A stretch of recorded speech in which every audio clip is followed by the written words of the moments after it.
Welcome to the Wrestling Nerds Alliance podcast, featuring Robb English, Clifford L. Johnson, and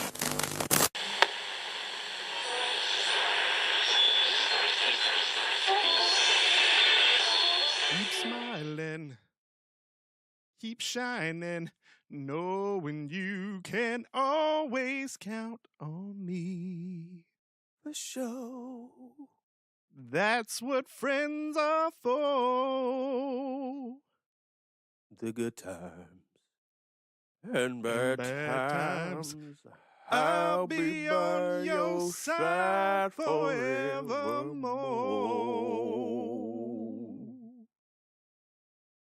That's what friends are for.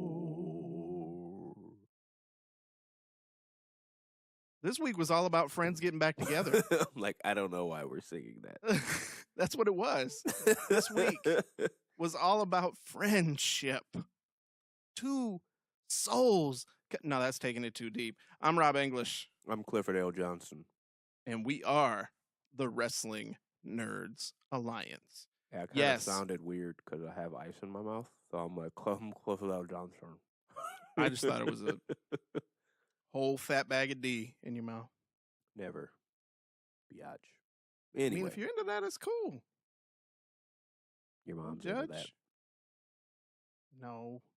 Oh, wait. You know damn well my mom is not into that. My mama, I don't think, has been into that since birth. Fourth wall breaking down. And you learned a little more about us today. That's right. You got a little inside knowledge. But yes, this week, friendship came through on both brands is what happened. I mean, what did you think, Cliff? I mean, we're going to break it down in a minute. We got a lot to get through, but there was a lot of friendships. There was a lot of beefs getting hashed. Yeah, I liked it. It was a very positive week in WWE. It was a very grown week. Yeah. Lots of grown feelings and moving on from things. So, Hell in a Cell happened this past weekend. And it was a pretty good show, in my opinion. It was a very good show. I gave it 3 3/4 cliffs. Ooh, I gave it 4 cliffs. Wow. I figure I need to adopt the Cliffs rating system because everybody and their fucking mother tweeted us about it. It's a pretty awesome system. I love the Cliff system. It's no different than any other system. Great. It's going to catch on. I'm going to say like cliffs. 5 years from now, when people are like, hey, man, I wonder how many cliffs this match got. Right.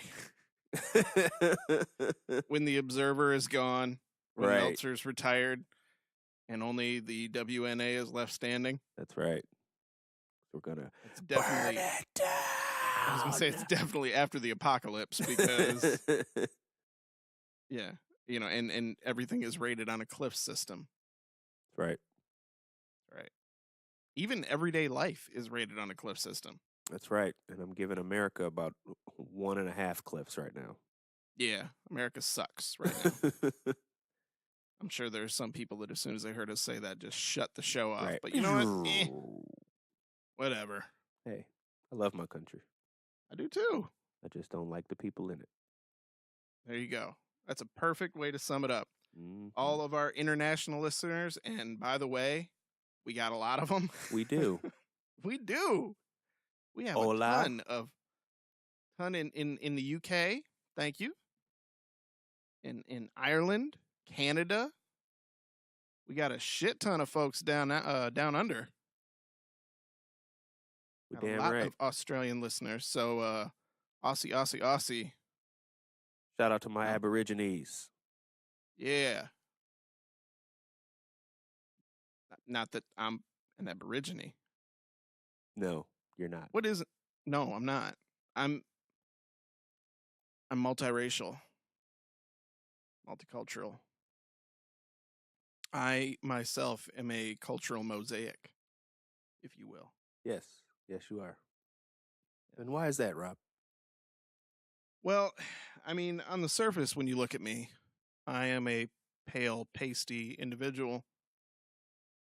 But make no mistake about it, deep in this body beats the heart of a black man. And how do we come to that conclusion? Because I'm 1% North African. And that's why I can talk about the racial inequality in the United States of America. Right, because you can understand. I've experienced it myself. Yeah, I've seen it firsthand. Not really. I mean, you know, I'm white, so I don't experience any of that shit. Privilege fucker. Although I did just have to pay a ticket the other day, and it was a bullshit ticket. It's called reparations. Just yesterday, I was in court. Reparations. Arguing about it. So, I said, why are you guys? Oh. Gonna drop that on me right now? Fun. Speaking of which, we may have a surprise next week. Well, it's not going to be a surprise if you're talking about it. Just let it happen. I was baby. saying that. No, I was saying that I was going to have my twin brother on the show. Yeah, Bob. Bob English. That's right. Just Bob. Inside joke. Yeah, you wouldn't get that.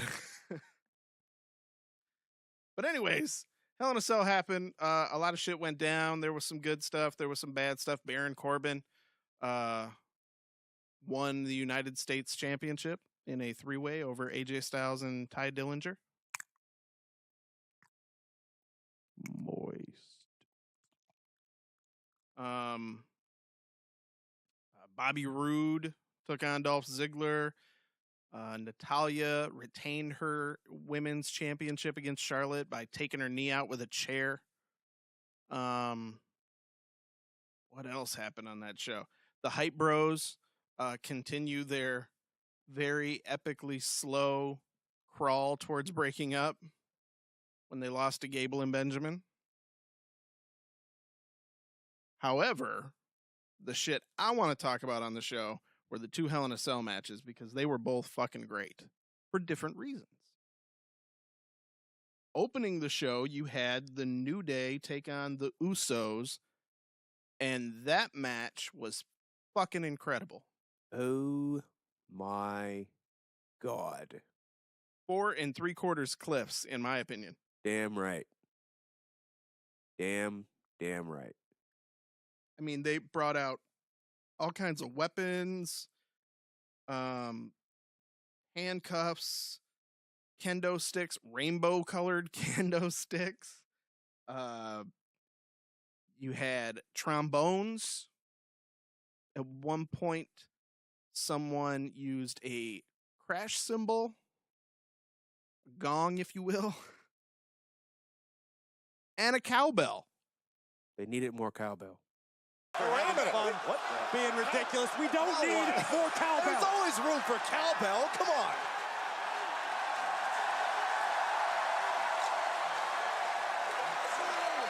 Someone call Bruce Dickinson. And Jey Uso getting beat down with a cowbell here in Detroit. What else? Really wasn't live. You gotta be kidding me. And a gong. Why not? There's another through octopus here in Detroit. How have we not seen that yet? Only a few minutes into the match. Chuck Barris. Absolutely. You can't have a cell match without cowbell. What the fuck is wrong with you? I thought they. But they remembered. In Shane's match, they needed more cowbell. They did. But they went back and forth. All I can say is Xavier Woods is fucking insane. Man, he took some of the most brutal Hell in a Cell spots besides somebody falling off of the cage. But just as far as like in-ring beatings, holy shit. That was Speaking like of the handcuffs, yeah. At one point, they had him handcuffed around the post, like his arms above his head. And just was tagging them ribs. Yes. with kendo sticks. Just Like over and multiple over and over again. shots. Oh my God, it was brutal to watch. I was fucking cringing watching it. And then he gets himself free and he gets in the ring and he starts taking more of them. I was just like, Woods, lay down. Right. Just like, stop. He's had enough. It was bad. Like his mama in the crowd. Like, don't hit him anymore. No, let my baby go. Kofi on the outside of the cell, not doing shit, just looking like, come on, guys. Right. I thought he was going to get involved at some point. I think because this was Woods' first match back after the leg injury, and you could tell when he walked in that cell, like he was marking out, even just walking in the cell, like, wow, I'm about to be in a Hell in a Cell match. You know what I mean? Kofi, I don't know if he's been in a cell match. I know he's been in an elimination chamber, yeah. So maybe that's why, like Kofi was like, all right, you guys go ahead. I done this shit before. I always wonder when it comes to New Day, do they get to decide who wrestles? Or is it management's? Do they decide? So, all right, Kofi and Big E, you're in there tonight. Pretty much Big E is in just about every match, though. Well, I've seen a couple where it was Kofi and Xavier. I can tell you why Big E's in just about every match. Why? Well, that's because Vince looks at him and sees, well, he's big, pal. Should be in every match. But yeah, no, that match was incredible. I mean, at one point they tied Jey Uso up in the corner with kendo sticks. Like they pinned him in the corner of the cell with the sticks, like from his chin down to his ankles, basically. Yeah, that spot was crazy. They did a lot of innovative stuff that I hadn't seen before in the cell. Yeah. But the end of the match saw the double oos. The tidal wave splash, the old Rob Van Dam Sabu coming from opposite corners. And they won the SmackDown Tag Team Championships. That match, in my opinion, was probably match of the night. Definitely. But the other cell match that saw Shane McMahon take on Kevin Owens, pretty fucking good. Pretty close. Now, I will admit, and for those of you who are listening to this podcast and haven't watched the Hell in a Cell match, I advise you to go to the WWE Network and watch it immediately, and then come back, and then we'll discuss it. And welcome back. Welcome back. It was good, wasn't it? It was good. Was it good? Did it live up to the hype that we just gave it? I thought that match was great as well. I gave that match 4.5 clips. Ooh, high and praise. The only reason I didn't give it more clips is because the spots were great. All the stuff on the outside of the cage, of course, the high spots with them going back onto the table, and of course Shane recreating his WrestleMania moment and leaping off was awesome. And then the spots on top of the cage, like I was sitting here with Ken, and we were both like tense. Yeah. Because at any moment we were like, dude, Shane's gonna go through this fucking cage. Like we just felt it in like our body. Like I couldn't move. Like I was literally that tense. Like I was afraid. Like I feel like Shane's gonna go through this cage. And every time one of the spots happened, the power bomb, the hip toss, the what was it? He just did a suplex. I'm just like, oh shit. He's going. This is the one. He's gonna go in. but he well, never you did. immediately think of the first cell match between, or not the first, the second cell match between Mankind and Undertaker. Yeah. But the difference between now and then is, they had actual, craftsmanship put into this cell, whereas the other one was pretty much just held on with zip ties. Yeah.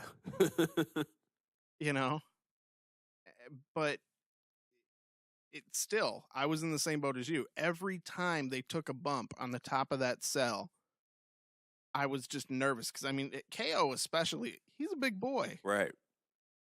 And when he's falling on that, cage, I'm thinking, fuck. I don't want to see somebody go through this. You can say all you want about when McFoley went through the cell in that match that we were talking about. But the ceiling was lower on that cell. Yeah. The top of the cell was maybe, I don't know, 10, 15-ish feet above the ring. Whereas this one probably is a good, 20 feet above the ring. Yeah, for sure. You go through that, you're hurting for certain. But that match was nuts. There was a lot of back and forth, like you talked about, the fighting on top of the cell, the big bumps.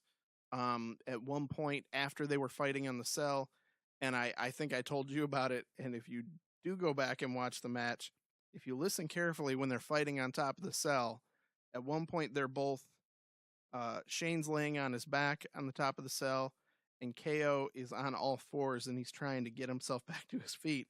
The mic picks Kevin Owens up going, fuck, I gotta get down.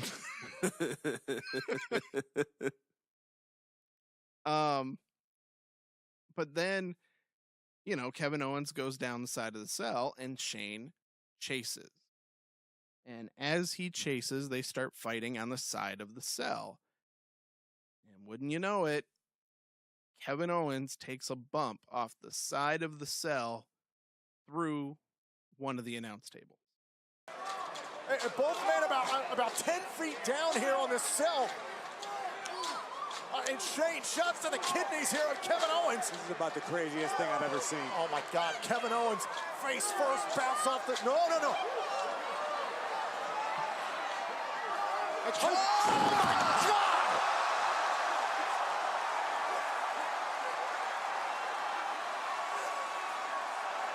And again, Kevin Owens is a big boy. So I was nervous when he took the bump. I knew he was probably going to be okay, but still, that's a lot of meat coming off the side of that cell through a table. And then Shane climbs back to the top after first he gets down, starts to clear off the other announce table, lays Kevin Owens on top of it, climbs back to the top of the cell, and as you said, recreated his WrestleMania moment when he fought The Undertaker, crossed himself, and jumped off the top of the cell to drop an elbow on Kevin Owens. However, talking about friendship, who pulled Kevin Owens off the announce table to send Shane crashing through it on his own? You wanna throw that out there, Cliff? Who did it? None other than El Generico. El Generico, ladies and gentlemen, made his WWE debut. A.K.A. Sami Zayn. Sami Zayn, Kevin Owens' rival for the last, 3 years? His, quote, former best friend, even though everybody knows in real life they're still best friends. Right. But in the eyes of WWE storylines, these two hate each other. So why, Sammy, why? Why did you save Kevin Owens and basically kill Shane McMahon? Because when Shane went through that table, what did Sammy do? He dragged Owens on top of Shane and made the ref count the pinfall. So immediately when Hell in a Cell goes off the air, I go and I look at Twitter. And I'm hoping people are going to be like, holy shit, they're finally doing something with Sami. Right. And there were quite a few people that were. But you also had people go, oh, this doesn't make any sense. Why would Sami Zayn help him? Right.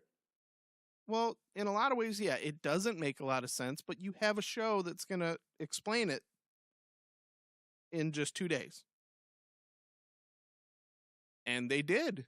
Now, if when SmackDown comes, they don't have a good explanation, shit on it all you want.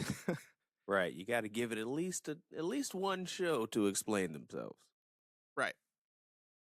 And sure enough, we're going to skip over Raw for a minute to talk about it.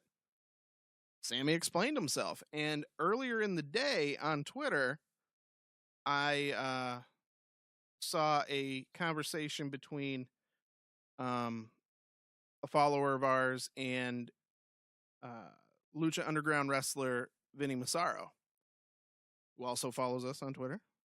What up, WNA? Where they were talking about what Sami did.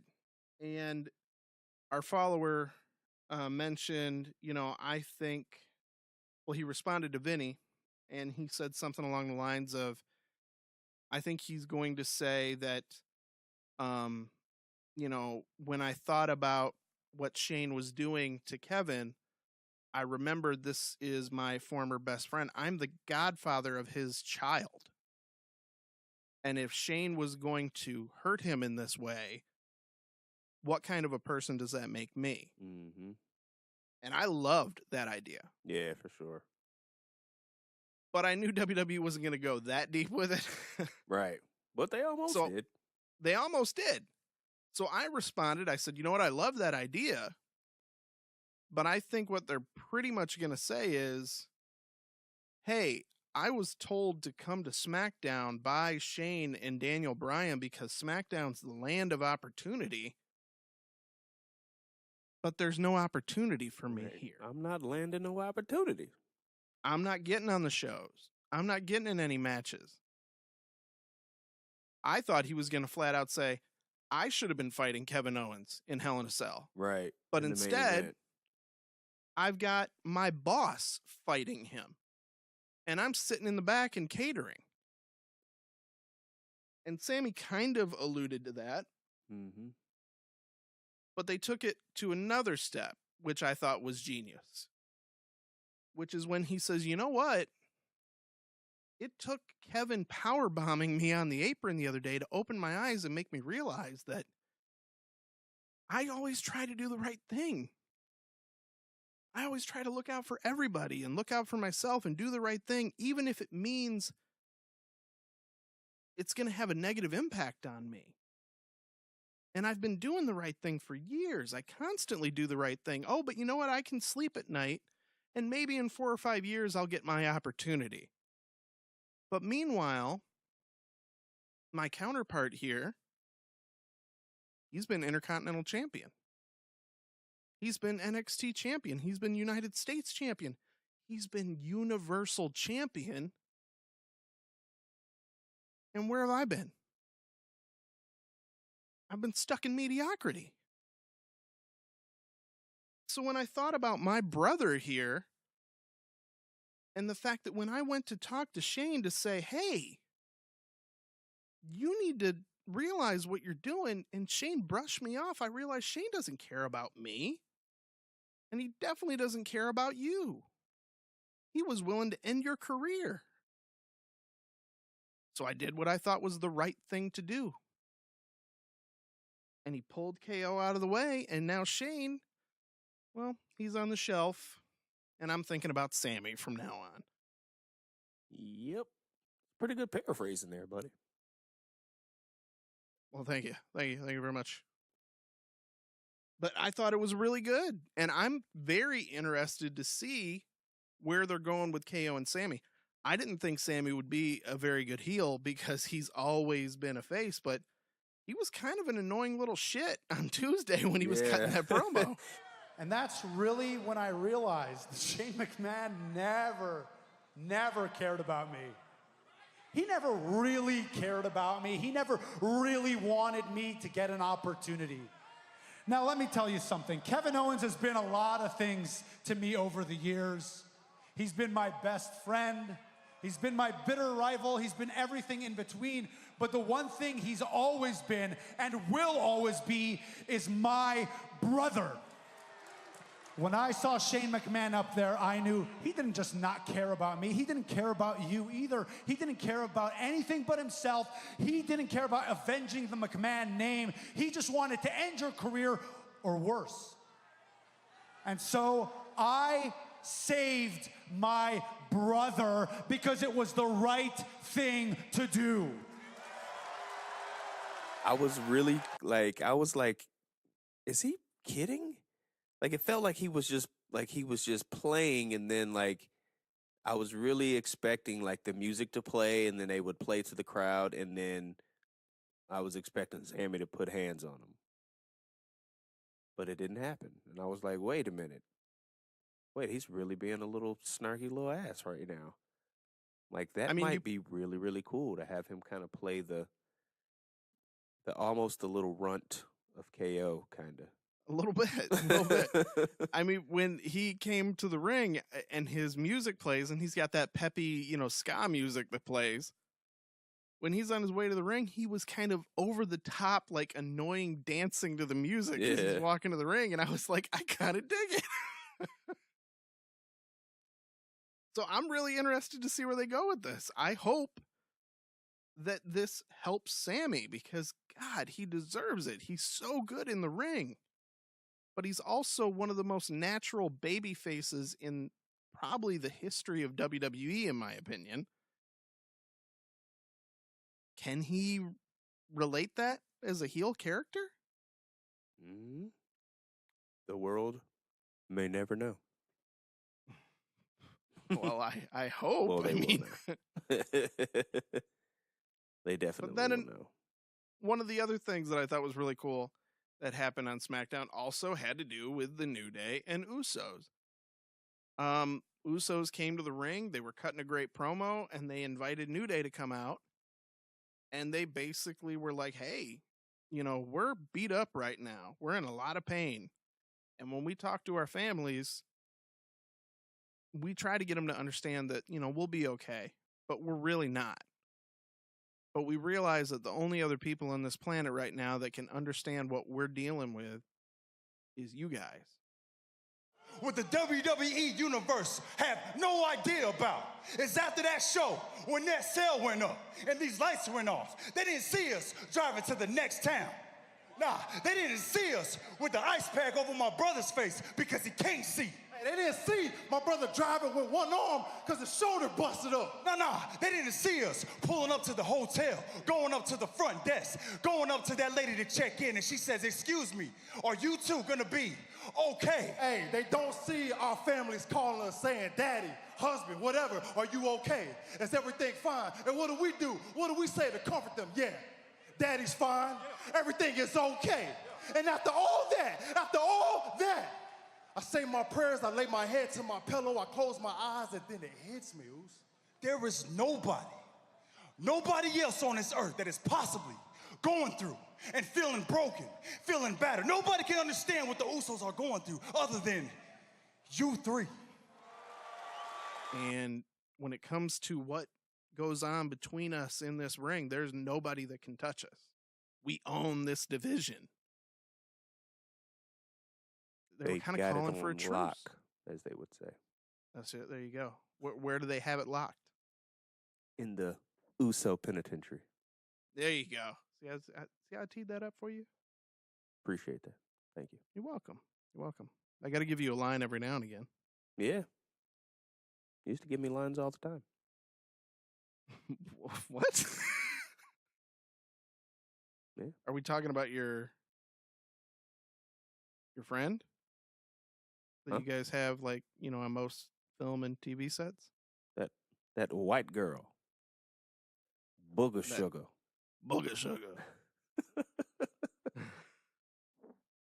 I've never given you a line. No, but you did introduce me to that white girl. Yes, sir.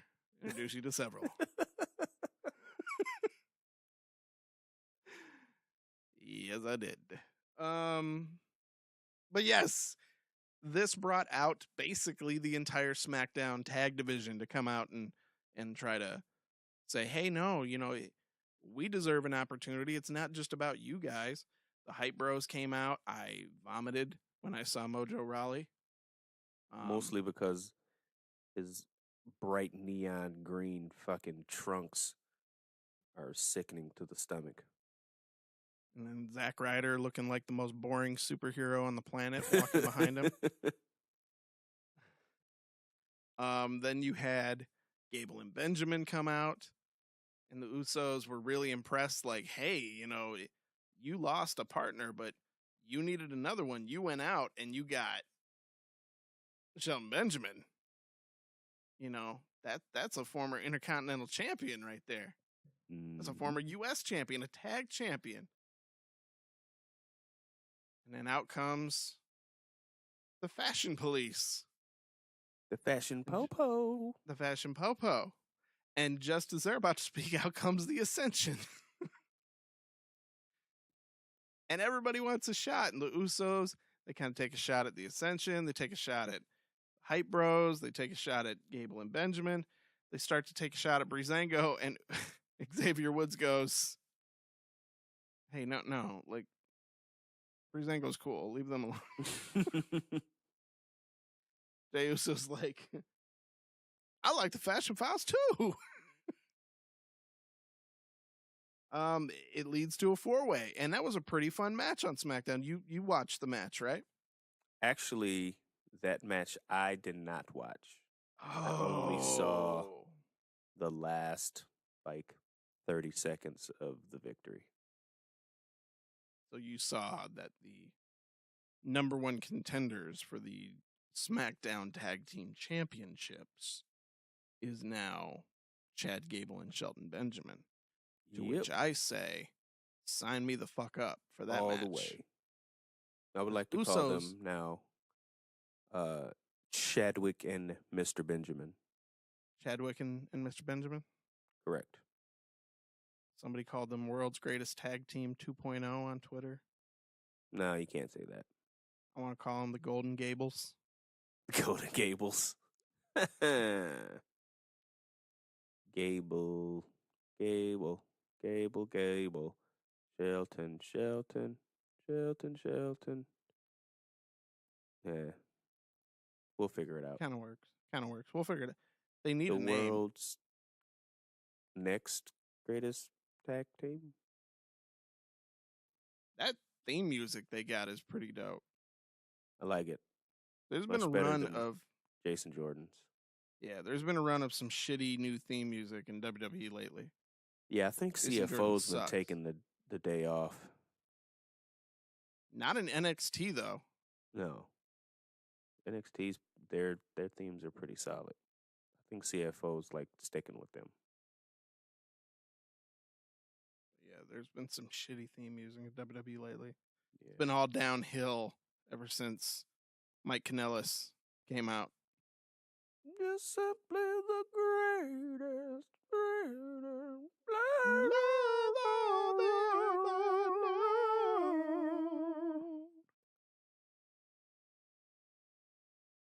Yeah. I got my eyes closed and I'm swaying to the song right now. It just puts you in that mood. Like an 80s prom in here. Right. Yeah, so I'm very excited to see Gable and Benjamin take on the Usos. Usos are on just a completely another level right now. Yeah, they're killing right now. Promos, in-ring, they're just, I don't even know how to describe it. Usos are doing amazing things right now. Do you have anything to add to that? I agree. I totally agree. Usos are killing it right now.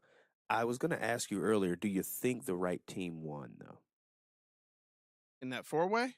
No, in the Usos versus New Day. Yes. I don't think so. Because you can have New Day win it back at any time. True.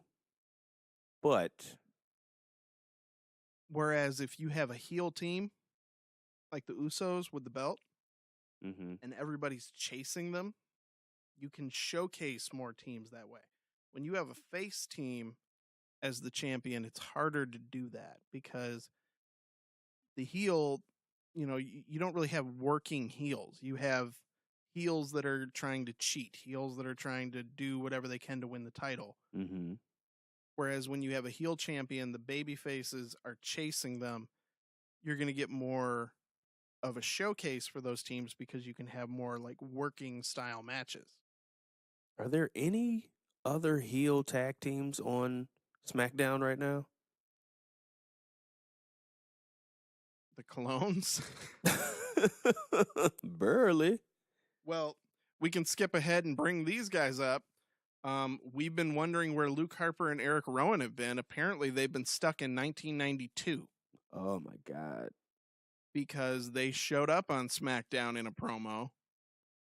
They were wearing, like, hoods. And for some reason, Luke Harper now has, like, gunk painted all over his teeth. Yeah, I'm like, what are they doing? And they're carrying giant sledgehammers, like stone and leather sledgehammers. But you can tell that they're not. And this was the thing for me. Like, if you're in a backstage segment, just give them real hammers. They're not going to hit anybody with them. But right. You could literally tell hammers. That they were not real. Like, they looked flimsy in their hands. They're talking about broken bones and broken backs and vertebrae, and they got a name, Cliff. What's the name? Well, it's a name that, I mean, I can see the t-shirts already. God. And you can tell it's a Vince McMahon name because it's the dumbest shit ever. It's just not a word that often gets used anymore. Not to this day. Luke Harper and Eric Rowan are now just simply Rowan, Harper, the Bludgeon Brothers. Dun, dun, dun. There is no conscience. There's no moral compass. The virtuous will fall. The wicked will rise. Broken bones. Severed spines. Harper. Rowan. Bludgeon Brothers. I read online that this is something that they've been planning for a while, that they were trying to bring back a demolition style team. In that they're just these big guys that are going to go in and beat the shit out of everybody. Kind of what they were hoping to do with Ascension when they brought them up, I guess. Right. So basically, we want a Legion of Doom, like, demolition type, but we did it. But we're not going to use face paint. But we're going to put paint on his teeth. Not on his face. It's and Rowan's still gonna wear his fucking steampunk goat mask. Right, like, dude, you're not part of the Wyatt family anymore. If you're gonna have this new gimmick, have a new gimmick. Yeah. I mean, they I'm just should mad. have just. Like, I don't really give a shit if it's Eric Rowan, but Luke Harper, I'm like, what are you doing? I know. No, Luke, don't let him do this to you. You had that great tweet on Tuesday. You said, "Oh no, baby, what is you doing? What is you doing?" It just baby? The whole promo felt like it was straight out of like WWE Superstars on a Saturday afternoon in 1992. Yeah, it's I don't corny. know. It was It's just super so. corny. I mean, and they almost look like they're wearing the same gear that they were before, except now Luke Harper's wearing like this leather denim-ish hoodie outfit. If you're going to reboot these guys, change it up. Give them completely different gear. As far as I'm concerned, you got too many guys now in WWE with giant beards. Make them look a little different. Trim up Rowan's beard. Shave Harper's head. Rowan's bald with a giant beard. Make Harper bald with a giant beard. Make them look similar now. You know what I mean? Like, do something like that. But it looks like it's just the same guys, just with a couple things and fake hammers. Right. And they're like, ooh, we're gonna be bludgeoning people now. We got big hammers that we can never use. They'll never hit anybody with those hammers. Nope. Never. Ever. Everybody will notice that they're fake as shit. Jeez. Well, anywho, speaking of tag teams getting back together. Are we talking about Mad Loot, Jimmy Reed, and Dirty Cash, Willie Turner? That's not who we're talking about right now. Oh, okay. That's what we were talking about. Nice. We've gone about 30 whole minutes, and we have not mentioned the did something else happen? Greatest thing that happened on WWE TV this week. What happened? The Shah. Dean and Seth, the Shah. They defend their title. The Shah got a new member. And that member's name is... The Big Dog. The Big Dog. It's his yard. Wait, are you saying... He brought the eld back. And the music. I always love it when I see couples that have been apart for so long get back together. It's so good. Sierra Hotel. Think of all the babies. The rumors of the Shield reuniting are exactly what you are. Nothing but hype. Who said anything about rumors?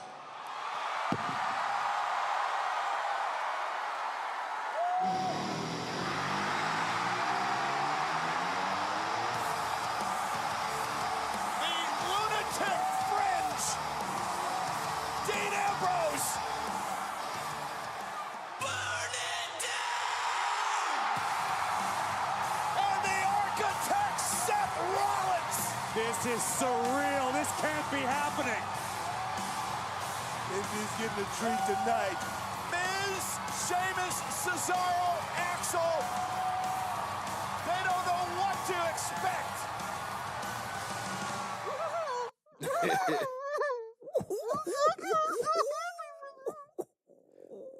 Yes.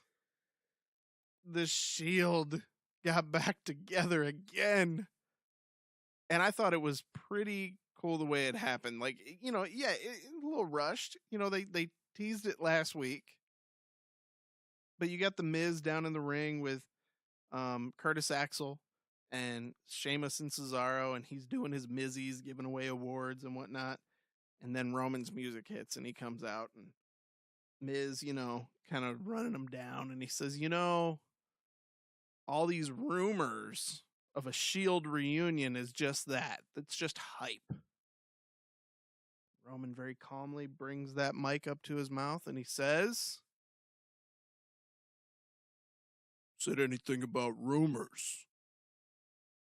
And Dean's music hit. He comes out and he stands next to Roman.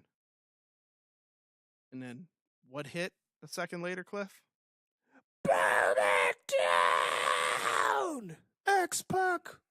X-Pac came out. That's right. X-Pac came out. He started doing the suck it. Because, they're allowed. They don't get the cease and desist in WWE. He starts doing the suck it. The X fireworks are going off. Kane came out. Tori. I don't know where the fuck Tori's been. She came out the crowd. Road Dogg's out there just dancing. It was crazy. DX is back, ladies and gentlemen. And then... I'm sorry. Seth came out. Seth Rollins came out. And he stood next to X-Pac and Roman and Dean. And they came to the ring and they did what? They sucked it? They sucked it.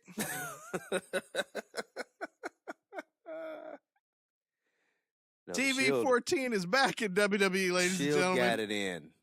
Came down, wrecked shop, cleared the ring, gave the triple power bomb, the Shield bomb, as Michael Cole is calling it. I miss the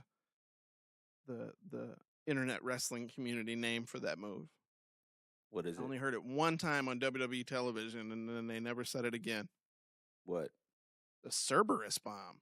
I did hear dog that, from hell. Yeah, I was gonna say I did hear. What the hell is his name? My favorite announcer. I can't even think about Graves? it. Right now. Here you go. I'm like, where the hell? Mentioned am I talking Cerberus. About? He did mention Cerberus on Raw. Like, hey, I think that's a much better name for that move. Genius. The Hounds Cerberus of bomb. Justice. But no, now it's the Shield bomb. So you know Michael Cole named it. Yeah, for sure. Shield bomb. Yeah. They laid them all out. They laid them all out, and then they went to the back, and you know they get caught up with Charles. You know, as Seth called her, Charles Caruso. She came up and she was interviewing him, and Dean made the comment about how like they could just take on the whole roster now that they're back together. And later on in the show, Braun Strowman's in the ring, and he's fighting Matt Hardy. I thought he was going to break Matt Hardy tonight. Yeah, dude. He scooped him up, and he was getting ready to run him through the LED boards just like he did Kurt Hawkins. And then the Shield came out, and guess what? They got new shirts within 30 minutes. Right. Somebody in the back was like, oh, hey, guys, Shield's together. Let's print these up. Wear these. Hurry, quick. It's almost like the Super Bowl. When it's like you have those both teams printed up just in case. Like, all right, one of these guys are gonna win. So, yeah, I only brought that joke up because show for the last on Monday, 3 years. Yeah, on Monday, our buddies over at the Wretched Wrestling Podcast tweeted out during the show. They've been back together for 10 minutes. They have new merch. I said, look, you know they were planning this for a while. You know, they had plenty of time to make these shirts. DX did it all the time. True. You know? So, they came out with their sticks and everything. Yeah. You know, like, they knew they were going to reunite. So we got this neon green this, and we got this, and we got the glow sticks, and we got the suck it hats, and we got the, here you go, wear them all together at the same time, please, and throw them to the crowd. They came out, and they stopped Braun from putting an ass whooping on Matt Hardy. And they got in Braun's ass. They did. They beat his ass down. And they hit the Shield bomb. Cerberus bomb. Thank you. I'm gonna. Okay. Anybody that listens to the show, don't say Shield bomb. Say Cerberus bomb. We're bringing it back. Right. We're calling it what we want. WNA approved. Damn Cerberus bomb. They hit the Cerberus bomb on Braun Strowman and put him through the announce table. Shield looked strong. Very much so. So Miz meets up with Kurt Angle in the back and says, they said they wanted to fight the whole roster. Let's have them fight more of us. So at TLC, you're getting the Miz, the Bar, and Braun Strowman because his ass kicked through the door and walked in. Right. Kurt pretended like he didn't know who Miz was talking about when everybody in the crowd and at home knew who he was talking about. Why does it seem like Kurt Angle doesn't really do his job? He just listens to what the wrestlers want and gives it to them. I don't know. He's just like, yeah. You want it? Sure, you got it. It's right, you deserve that. I don't know what I was thinking. Why don't you just go with whatever your first mind was and then do that? Like he granted Enzo every wish that he wanted, even though he screwed him at the end. Fucker. He didn't screw him at the end. He certainly did. Are you like You're that guy now. What guy? You're that guy. You're in the Enzo fan club. First of Enzo all, does no wrong.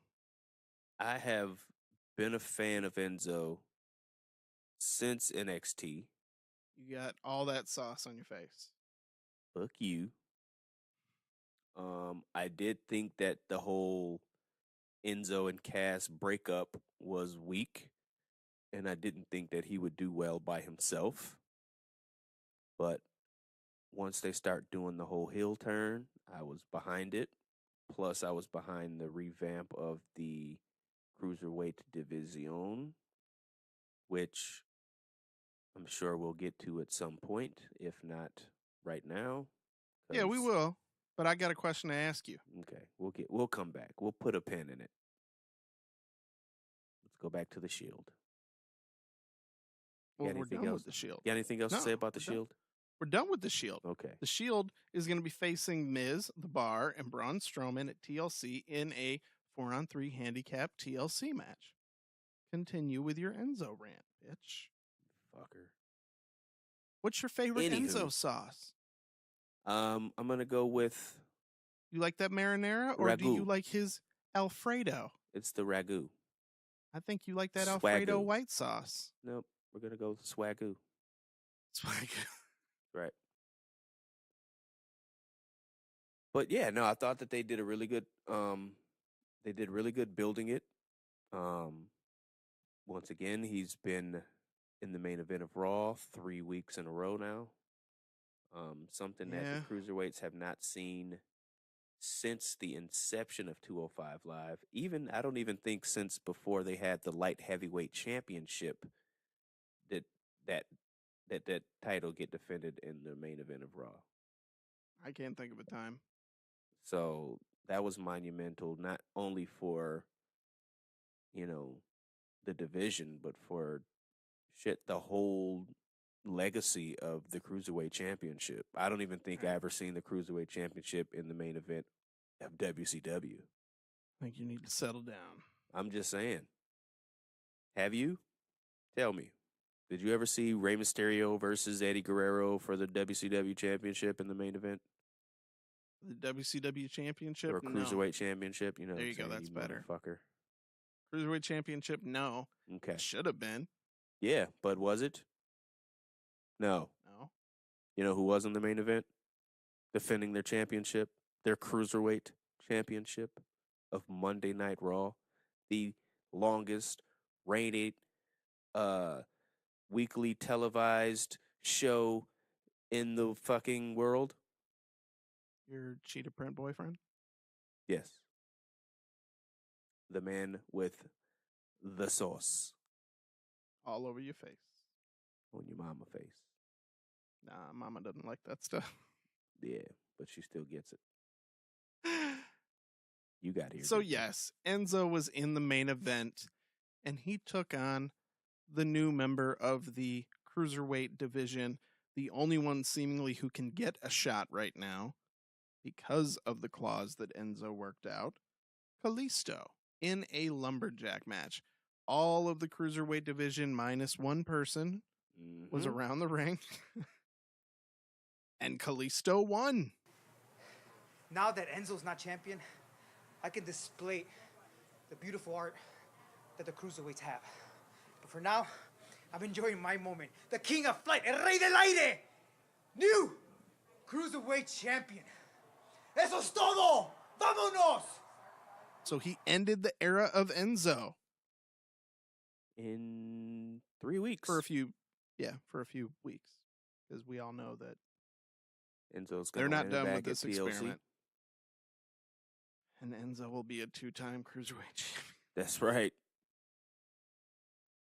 Bro, what if Enzo versus Kalisto headlines TLC? It will not headline TLC. You are crazy. It wouldn't even headline Sunday Night Heat. I wonder how Miz feels about that. Has the IC title headlined the show lately? I'm sure it has. I don't know. Like for the Intercontinental Championship? Yeah. Not just like a match, like a 6-man that he was involved Yes. in. Show me. I'm sure it has.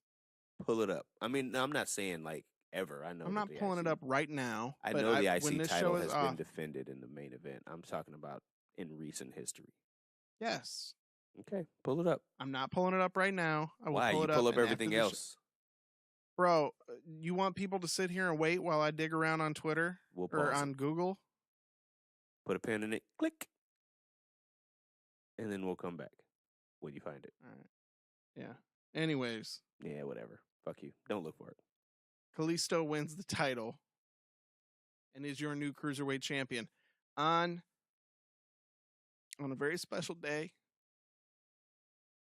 He won the cruiserweight title on a day that was going to be the 50th birthday of one of my favorite wrestlers of all time. Latino. The Warrior. Eddie Guerrero.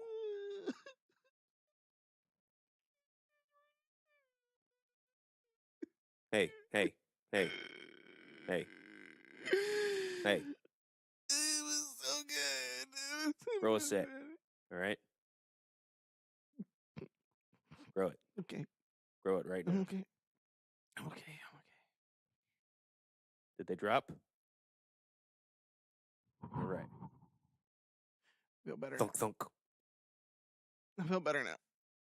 He won it, and he dedicated it to Eddie Guerrero and Rey Mysterio. He said I did it for them. He said it. I deserve it.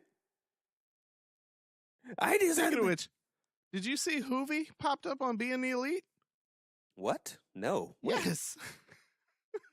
I can't remember if it was this last episode or not. Hoovy popped up on there. What? Wearing his mask and everything as a DJ. Wow. And he got all the juice. The juice. I deserve it. I deserve it. Inside joke. You guys wouldn't know anything about that. Yeah, Kalisto wins it. He dedicates it to Rey Mysterio, Eddie Guerrero. Ray gave him a shout out on Twitter for it. Could this be leading? No. To Enzo winning the cruiserweight title back and running down the whole division, and it gets saved by the legendary Rey Mysterio. Who's that popping out the sky? EY Mysterio. Here we you go. reach back to like his old theme right. song. Not, There's not only the one booyaka. song that comes to mind when you're talking about Rey Mysterio. Booyaka, booyaka. 619. Booyaka, booyaka. Rey Mysterio. Booyaka, booyaka. So yeah, how about that? But notice I did say that there was one person missing. Who was missing, Rob? Come on, sit around the campfire. We got a little story to tell you. Did you know that Kalisto was not supposed to be facing Enzo on Monday? No. Who was he supposed to be facing? The man that gravity forgot. The king of the cruiserweights. Supposed to be facing Neville. Wow. But apparently, Neville is a very unhappy little man right now.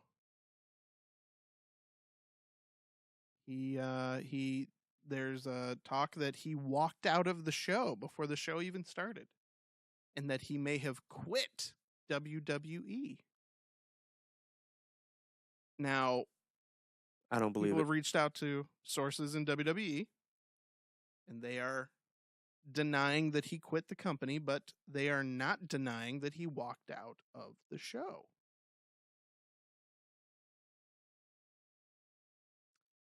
Young Bucks are tweeting at Neville pictures of Bullet Club shirts. Bruh. That would be so dope. Will Ospreay is saying on Twitter that he would love to defend his newly won IWGP Junior Heavyweight Championship against Neville. That would be so dope too. It's so crazy now because to know that there are so many other options and that they're viable options. It's not just like, you know, back when people left WWE after WCW closed or, went out of business. Nowhere. There was nowhere to go. Even Japan if was the people hot that for a went little bit, to, but they weren't really bringing in Gaijin at that time. right. And even the people that went to TNA and when it first came out, like it never felt like those guys were major stars. Only one time, and that was when Kurt. With Kurt Angle, yeah, but that's because he was already a freaking megastar. But he didn't even move the needle either. No, not for the company, no. It was Nobody still did. like Christian, Hogan, Bischoff, Sting. Yeah, I think And at you this could run point down a it's list. definitely the WWE brand itself is the name, Like it doesn't matter, like unless somebody like John Cena, and I don't even know if that would happen. If John Cena went to TNA just randomly, I know that would never happen, but just in case it did, like I don't even think that would matter. But anyway, What about CM Punk? I don't think so. What about CM Punk and Daniel Bryan? Maybe. And But then they still. brought Joe and AJ with them. They just brought everybody back. And Neville. Maybe. And the Young Bucks. Maybe. Nope. The Bucks were there. But with all those Generation guys? Me. But maybe nowadays, I mean, I don't know. Like, nobody in TNA really gives me that same superstar, thing anymore. Like, now with, like, social media and New Japan being what it is, like, I think it would take something like a Bullet Club type invasion to go to TNA to make the needle move a little bit. But even still, I think most people would still look at it as a step down.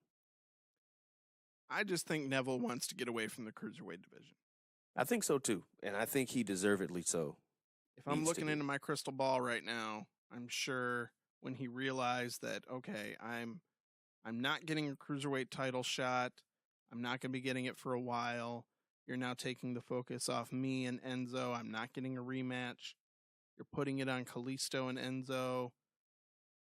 I'm sure you have plans to keep the belt on Enzo for a while. He's not very well going to be feuding with me and Kalisto forever. When am I getting back into the focus here? Okay, you've been impressed with my work. You've kept the belt on me for almost a year. Can I move back into the main roster, so to speak? And they probably told him, well, this is where we see you. And he pulled an Austin Aries and said, nah, I don't like it. If you don't see me as more than this, then why am I here? So, do they let him go? Or do they try to appease him and say, okay, well, we have no room for you on Raw. We'll move you to SmackDown. And puts him in a faction with Kevin Owens and Sami Zayn? With his best buddies. That'd be incredible. They'd just be three people that are like, fuck it, we're making our own opportunities. Damn right. I'd be in for that. Do what the New Day did. Just don't, bring out cereal and unicorns. Be badasses. I'm for it. Sign me up. Yeah. You were talking about moving the needle a little bit ago, and we were talking about Global Force. Did you know that the Global Wrestling Network is available now? I did. I actually went on to it the other day. Yeah? What did you think, man? I thought it was cool. Did you? Yeah. Did you pay for it? No, I didn't pay for it, no. So I didn't unlock everything, but the little trial that they have available on the website is kind of cool. So here's my thing. You're going to be paying I believe it's $7.99 a month. But there's no new programming hitting it. It's all old shit. You're not streaming pay-per-views through it. They put Impact on there. Right. Impact that already aired on free TV. Oh, well, yeah. So it's all old shit. You're not streaming pay-per-views through it. You're not getting any new programming on it. So you're paying $8 a month for something that you already could be watching for free. Yeah, but you can't watch it whenever you want to.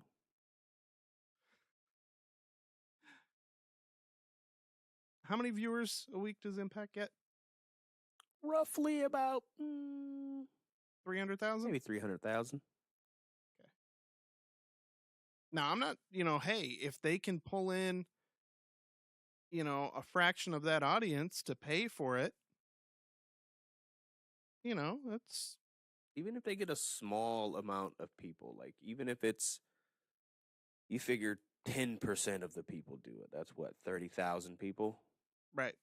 So that's a good 240,000 a month that they wouldn't have had otherwise, that they can go to, live events, paying their talent, bringing bigger names in. I think it's a good idea.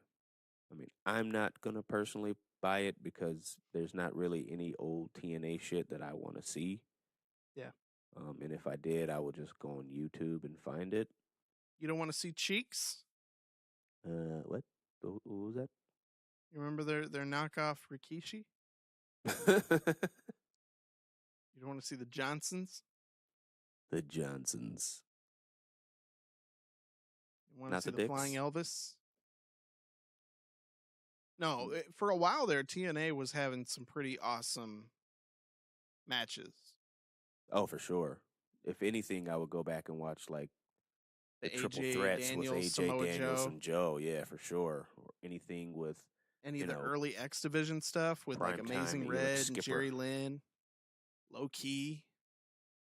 Yeah, Elix. Yeah, Triple X. Yeah.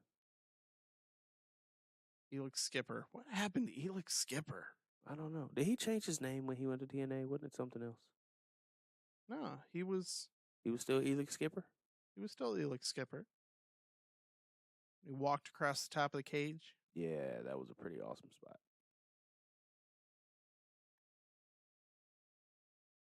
So yeah, I mean, it's available. $7.99 a month is not a bad deal. My knock on it, I was saying, is the $9.99 a month you're paying for WWE Network, you're getting new shit, you're getting pay-per-views. $7.99 you're getting shit that's a few days to a week old and all their old stuff. But if you want to relive, as Cliff said, some of the old stuff that, trust me, I mean, we went to TNA events, and stuff like that. There was good shit in TNA. Yeah, I just went to Impact a couple years ago. Yeah, there's still some good shit on TNA now, or excuse me, Impact Global now. Wait, NW, whatever their name is. I just wish they would, put more of a focus into the product and help themselves. I think they're trying. I mean, they've been trying, but I don't know. I think it's just like this veil of mediocrity. And even if you're a star, like I was saying earlier, when you go there, it doesn't feel the same. Because even when I'm watching 205 Live, 205 Live is in front of SmackDown and Raw crowds. So it feels like these guys are a bigger deal. But if Mustafa Ali went to TNA, I'd be like, who? Yeah. Who cares? So it's just something about, them always being in the Impact zone and,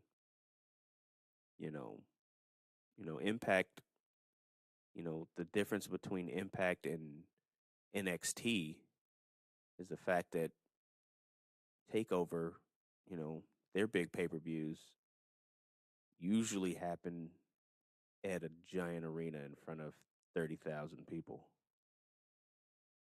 Maybe 15,000, but still. Whereas in the Impact Zone, it's a couple thousand, if that. Maybe, and they didn't maybe pay. 1,000, maybe. And there are people coming in off the park because there's air conditioning. Yeah, like that's the it's not when people go see NXT, it's because they actually enjoy the NXT product. They pay to go see it. When it's an Impact event, it's just like you just got kids who just, like you said, they just came off the It's a Wonderful Life. And now they want to go sit down for a couple hours. So it's just like one of those things like, ooh, let's go see what this little wrestling thing is about. So you got most of the people in the audience barely know who the fucking people are. They just, you cheer for this guy. Okay, yeah, let's cheer for this guy. And then you got the one kid who's always there every week and shouting the same fucking... Making himself part of the show. Yeah, it's just like, hey, it's that one fan that's there every week. Ugh, but anywho. You just made a noise there. Yeah. Ugh. Yeah. Want to talk about some of the ugh? Please. Talk a little bit about the weekend that Jim Cornette had here in Detroit. First, we're going to get to... He was at a local show.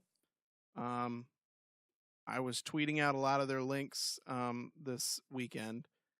They brought in a lot of talent from Impact. They brought in Al Snow to take on the franchise, Shane Douglas. XICW here in the Detroit area. They had a show at Kobo. And they also had a convention where they were bringing different people in. Well, Jim Cornette was in town because he was doing the Something to Wrestle With show that Bruce Pritchard was going to have here before the pay-per-view. So Cornette's at the convention. And during said convention, he ran into another one of the people that was brought in for this convention for XICW. One Santino Marella. And as most people know, Jim Cornette and Santino have a little bit of history due to their days in OVW. Do you remember what happened between Santino and Jim Cornette in OVW, Cliff?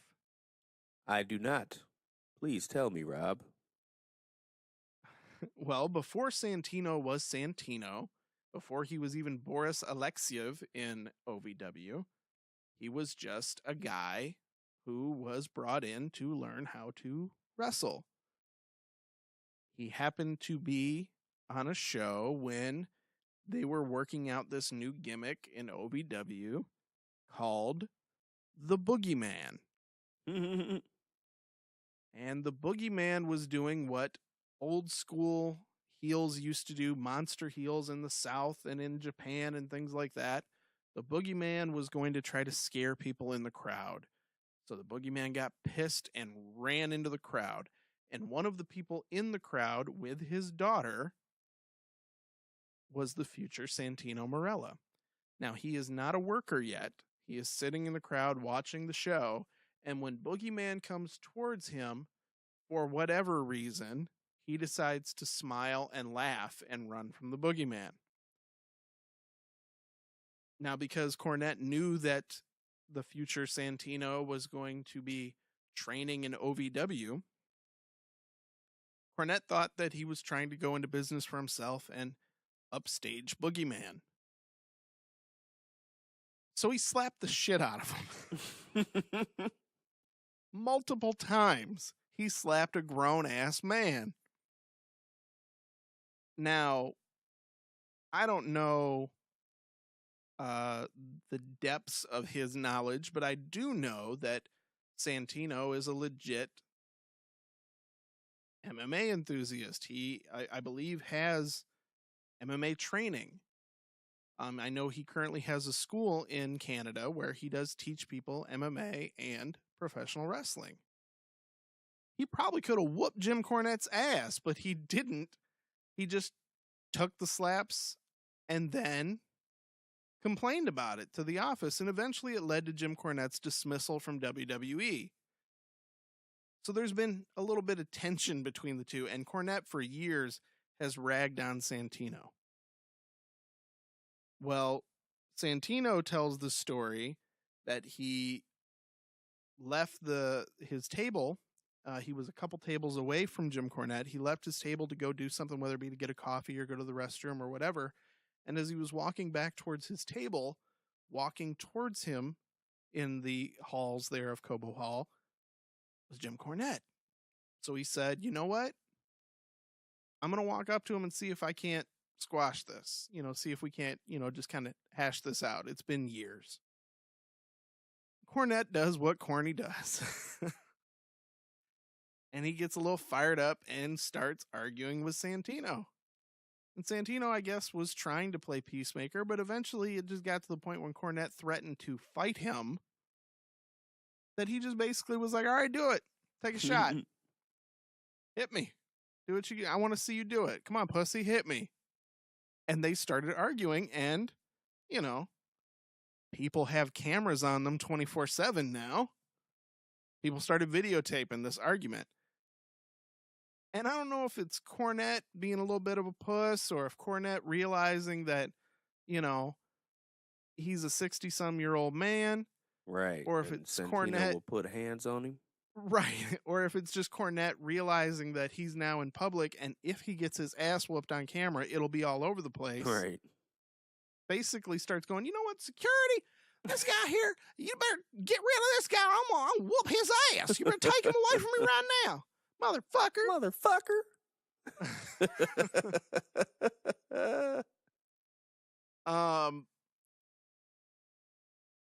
So yeah, it was on camera, and Santino's come out afterwards and said, hey, here's why I got into his face. He's a bitch. He's this, he's that. I tried to squash it. He didn't want to do it. Cornette has talked shit about it afterwards and said that, he walked away, for different, he wasn't scared of him, whatever, Cornette. These are two grown ass men doing this shit. But also at the Something to Wrestle With show, somebody brought a cardboard cutout of Vince Russo's face. And somehow I guess either it made its way to the stage or what, but Cornette, seeing it, decided he was going to piss on it.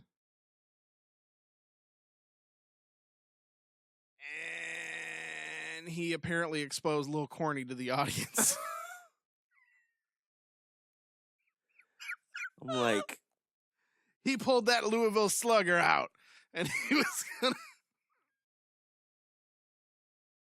I don't know if he gets it, but I don't know. That's illegal. That is illegal. And it's on camera. Now, the video that I've seen is censored. I was kind of glad it was censored. I did not want to see Cornette's dick.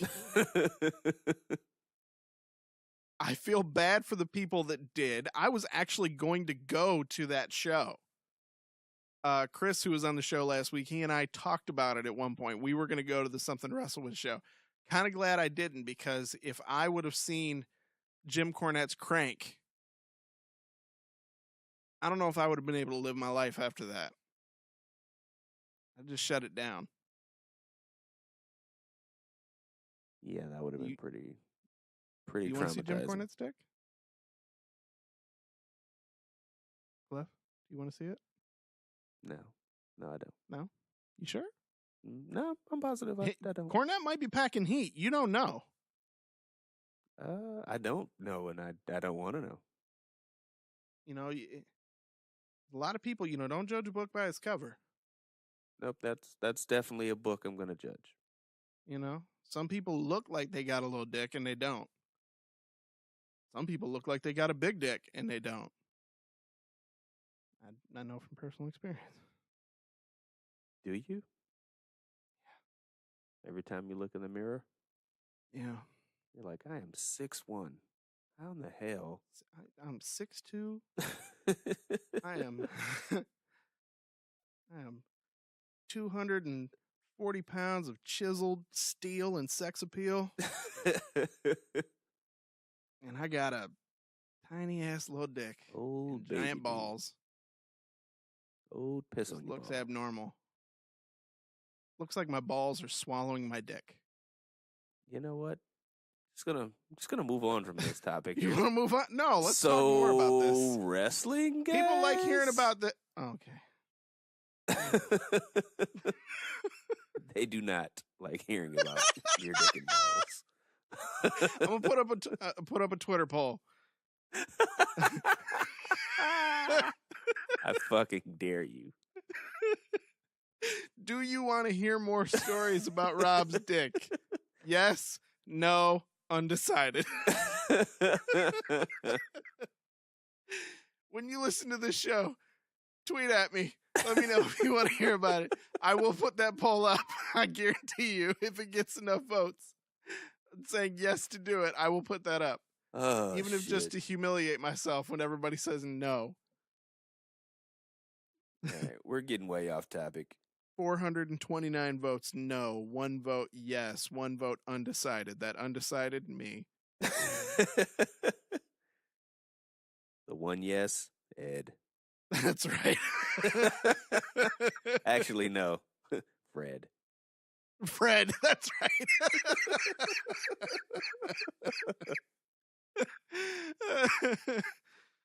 Fred will invite me on his podcast to talk about it too. He will. So, King of Pro Wrestling, New Japan, had that show over the weekend, and we got the main event of, I believe, Wrestle Kingdom now set. Wrestle Kingdom? Wait. Yep, Wrestle Kingdom 8. Yeah. Kazuchika Okada defending the IWGP Championship against who? Naito. I am very excited for that match. Fuck yeah. Naito is fantastic. Okada is the best in the world right now. Whoa. Don't say Kenny Omega. Nah, not Kenny. Jason Jordan, man. Jason Jordan. Damn right. Because he's the what? The cold-blooded. He's gold-blooded. He's gold-blooded. And he's the next generation of great. The next generation of great. Uh-huh. Next generation of great. Next generation of great. Are there any other lyrics to that song? I don't know, because it's terrible. It is an awful song. Next. Yes. Generation of great. Naito. The next generation of great. It. Discuss it. Go. Say what? Naito. Go. Naito? I think Naito's going to win it. What? Yes. Calling it right now. Robb, Naito is your next IWGP champion. Mark it down right now. What's today? October 11th? Mark that shit. All right. You disagree? Actually, I don't. But for the sake of television. Are we on TV? I am. I don't know about you. You know how many people have been asking when we're going to do Periscope? We'll do Periscope when you guys pay me. How about that? You got to pay to see his face. DMs and tweets, and when you guys doing Periscope? You got to pay to see this face, man. And then who wants to see your chin? My chin.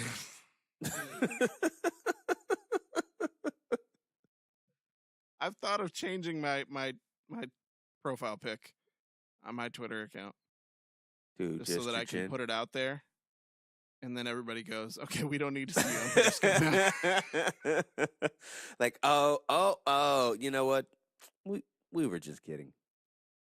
I'm a damn handsome man. You guys are fucking mouth. You've got a face for radio. Got a face for podcasting. I have a face for radio. I was a leading man. You still are, Rob. I was a leading man before age got somewhere a hold of me. Beneath that grizzly beard and balding head. Balding head. I don't have a grizzly beard. Keep my shit trim, son. You know, got a lot of salt and pepper in this beard. And that gullet. Get old, that shit happens. The gullet. Gullet, that's what it is. When did I get a quadruple chin? It's all in there. All there. Between that extra 428 pounds.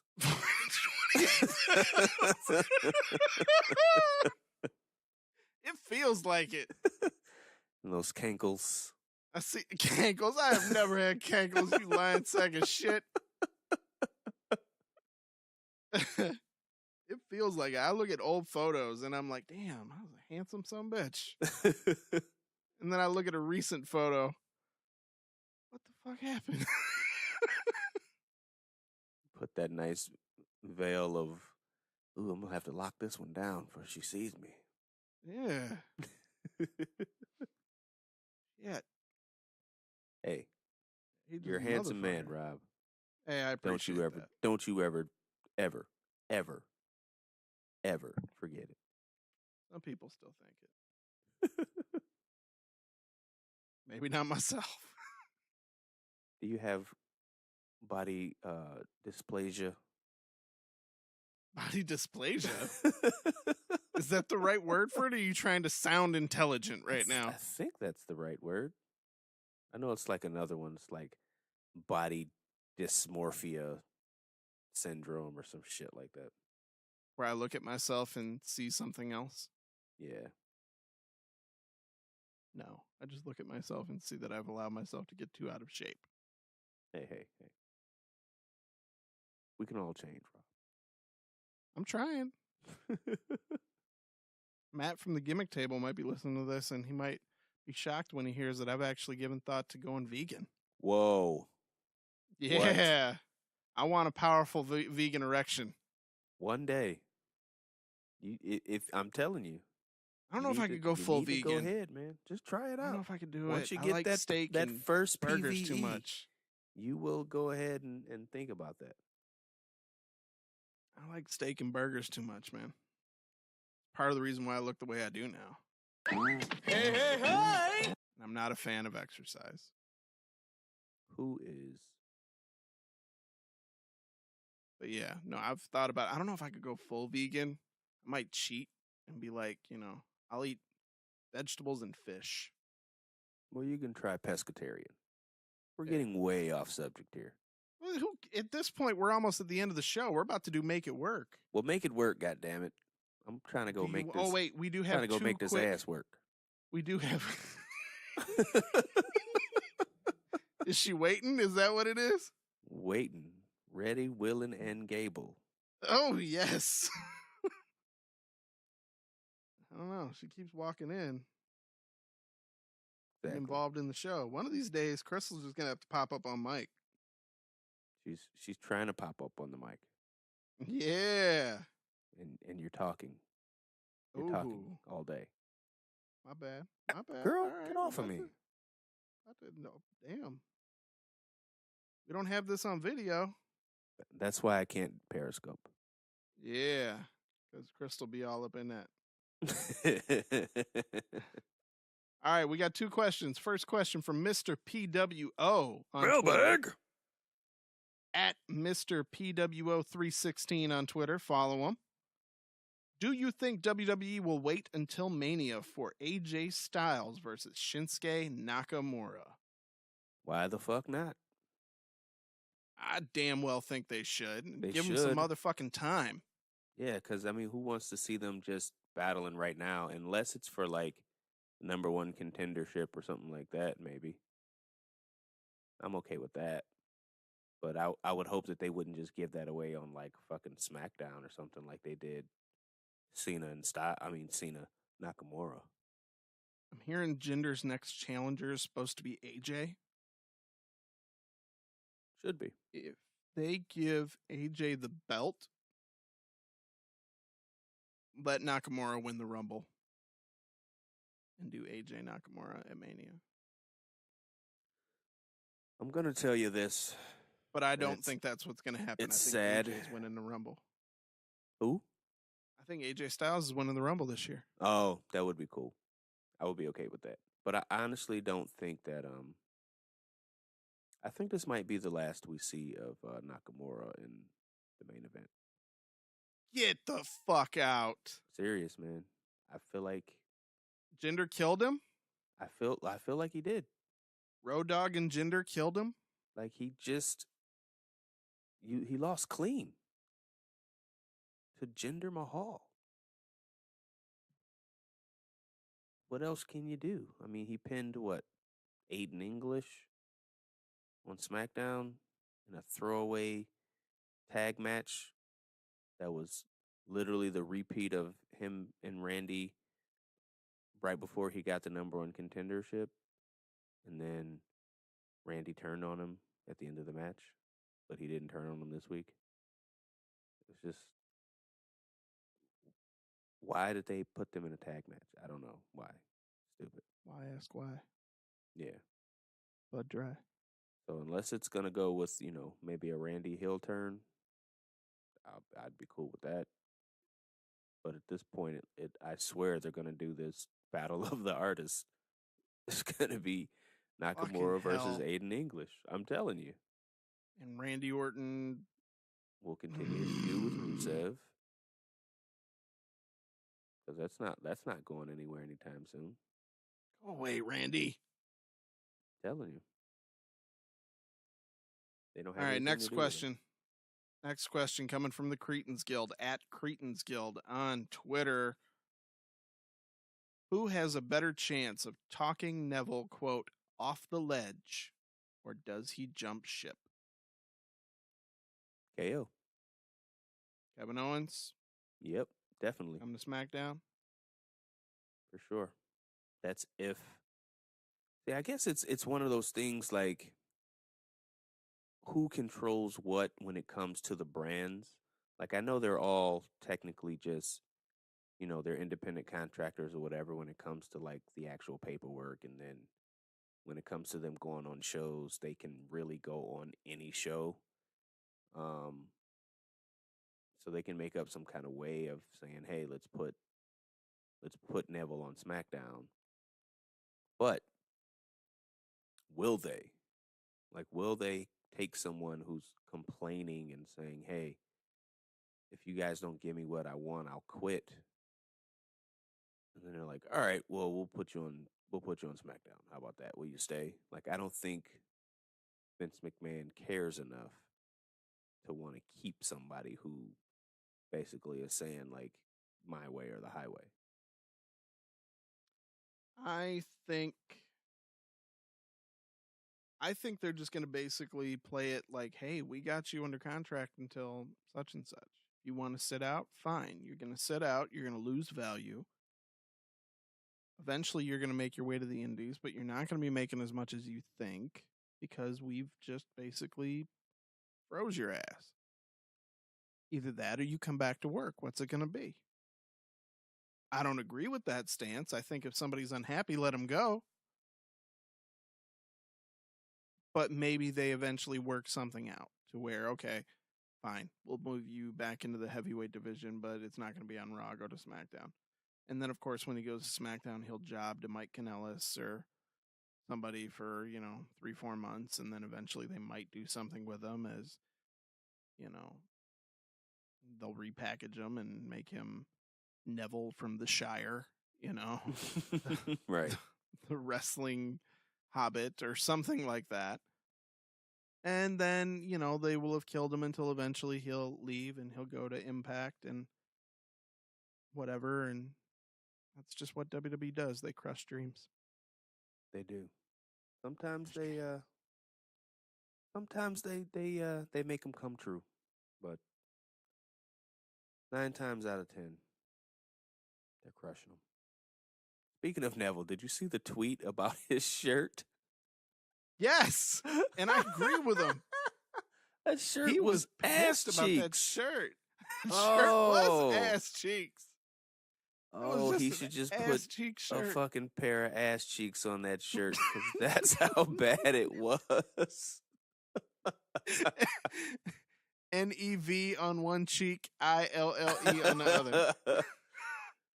Oh man, just go take a picture of Rikishi and put it on his shirt with a crown on top of it. King of the Cruiserweights, Neville. King of the Cruiserweights, and that fucking. It wasn't even like a royal looking font. It was like they just put like fucking Arial font. We're gonna put an arch here. We're gonna have it say Neville as an arch. He made his fucking shirt in Microsoft Paint. Right. Sure, he was in the back asking somebody to make him some merch, and they're like, all right, yeah, I got you. That shirt is not on the Neville level. Shite. And that's so crazy because he gets paid off of that. And he's telling people, like, no, don't even buy it. That's the point. And that's part of the reason why I think he's pissed, is it's like, you put me on 205 Live, you put me in the Cruiserweight division, I'm not getting the same TV time that everybody else is. So that's a pay cut. All right, you keep bumping me from the pay-per-views. So that's a pay cut. And then you finally give me some more merch here. And it's this ass shirt. Right. And it's not Who's even, gonna and I'm buy not even this getting shit? pushed now. Right. Nobody's going to buy this shitty ass shirt. Like, that should have been a shirt that he had when he became the Cruiserweight champion. Fuck that. When he was in NXT, make that shirt. Like, well, for for sure. sure. His first I'm shirt saying ever. He should have just had a shirt. I'm just saying.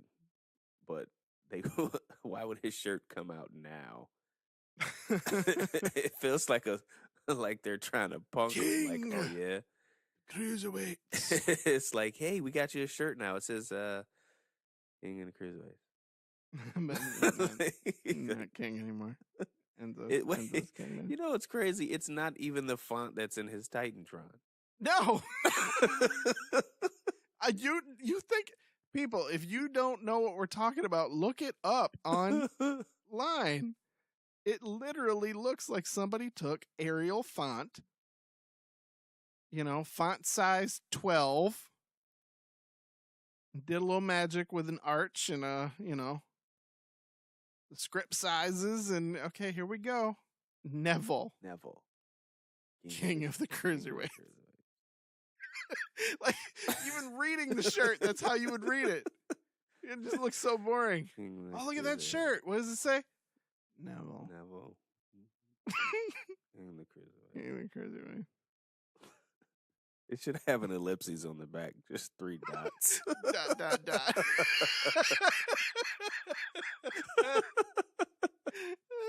Like, you would think on the back of the shirt it'd be like bend the knee. And right. Like, no, it's just an ellipses. Dot. Or maybe on the front of the shirt, that's where it says Neville. Dot. On the back.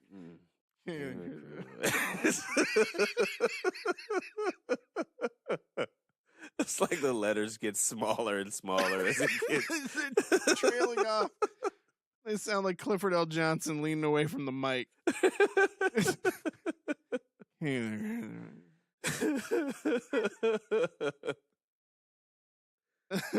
Holy shit. Oh, that's it. That's it for the mailbag. All right. 2 whole questions this week. Moving on. Make it work, goddammit. God damn it. Make it work. Wrap this shit up, because we're already going long here. I can do this. So you fuckers out there, I knew it was going to happen. Voted for Gobbledy fucking Gooker. I fucking knew it. The poll was between Gobbledy Gooker, fucking, God damn it. What are the other ones? It was Husky Harris. Husky Harris, Gobbledygooker, and Terra Rising. Terra Rising, yeah. 3 shitty-ass options. And I knew it. That's why I swear to you, you think I'm kidding. I almost made a no gobbledygooker rule.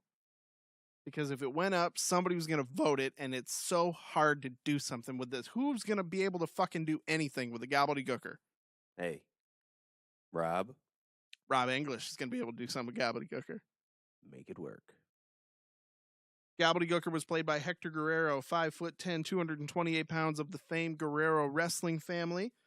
Gobbledygooker debuted at Survivor Series 1990. Basically, he was a turkey.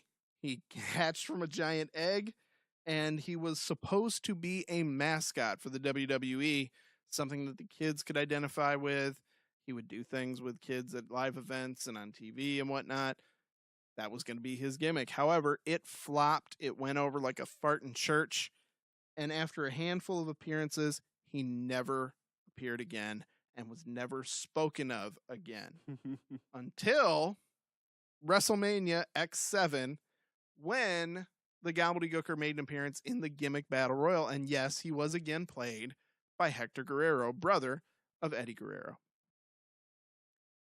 So you ask, how do I make it work? I had no fucking idea. Until earlier today, when I'm sitting at work and it hit me. I'm going to work it into a storyline that's going on right now. Picture it if you will. Sami Zayn and Kevin Owens, after taking out Shane McMahon, when Sami turned and joined sides with his best friend, begin to go on a tear on SmackDown Live. Next week on SmackDown, they have a match against a couple of jobbers and they destroy them. However, Kevin Owens does most of the work, and Sami is still holding back. You know, even though he said he's going to try not to do the right thing all the time, he says to himself, I just don't know if I can cross that line yet. I don't think I'm there. Kevin Owens is trying to get it out of him. Following week, he gets put in a match with Mike Kanellis. Yes, Mike Kanellis remembers that Sami was making fun of him. And Sami remembers that Mike was making fun of him when he lost. They finally have their match. Building up to the match, KO is trying to get in Sami's head and say, you know what, you need to show everybody you're not the same old Sami Zayn anymore. You need to show everybody that you mean business. You know, show us what I know is deep within you. He has a match with Mike Kanellis. And he loses by disqualification because he snaps. Goes a little too far. He starts laying into Mike Kanellis with whatever he can find. Throws him into the ring steps. Throws him into the guardrail. Into the post. Uses a chair on him. Pulls starts trying to choke him on the top rope. You know, all kinds of shit. Blue Thunderbomb on the corner. Blue Thunderbomb in the corner, yes. Eventually, he lays Mike Kanellis, he sits him down in the corner, and he puts a chair over his face. And he gives him not one, not two, but 3 haluva kicks to the chair, to the face.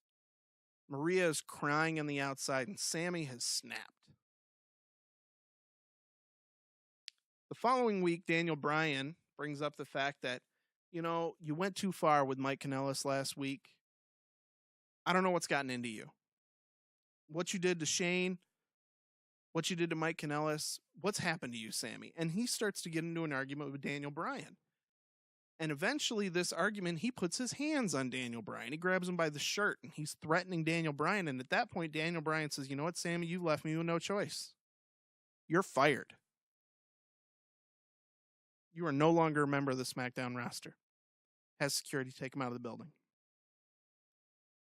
For the next week or so, he's trying to get his job back. He even goes over to Raw, and he begs Kurt Angle for a job. Kurt says no. And then the following week, November 13th, Raw is going to be emanating from Atlanta. In the crowd, they've got Freddie Falcon there. Freddie Falcon, the mascot of the Atlanta Falcons. And Sami is trying to get noticed. He comes through the crowd and he attacks Freddie Falcon. And he lays waste to the mascot. And he gets taken by security into the back. And as he's being let out of the building, Kurt Angle is there. And Sami says, I'm trying to get your attention. I can't do anything else. This is what I meant to do, Kurt. I'm a wrestler. Kurt says, I'm sorry, I can't help you. You're going to have to find a job doing something else. What do you mean I have to find a job doing something? He goes, oh, you figure it out, Sami. Hey, the Atlanta Falcons are looking for a new mascot. Good luck. So the following week, he shows up at SmackDown again, and now Shane McMahon is back. Sami begs for a job. He apologizes. He gets down on his knees, and it's pissing Kevin Owens off. This is what I'm meant to do. I apologize. Please, I'll do whatever you want. Give me a job. Shane turns him down. Says, you can't have a job. I'm sorry. Good luck, Sami. A few weeks later, Survivor Series rolls around. Just before one of the matches, the arena goes dark.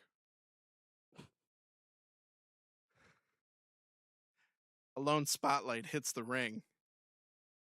And in the ring is a giant fucking egg. Everybody begins to realize what's happening as the egg starts to crack, just like it did on that fateful day in 1990. Emerging from the egg is the gobbledygooker. And he goes and he's playing, he's running around, he's dancing for the kids, he's doing whatever. And everybody's making fun of it because it's the gobbledygooker. Some people are probably cheering because, you know, there's assholes everywhere. And over the next several weeks, the gobbledygooker keeps making appearances on SmackDown.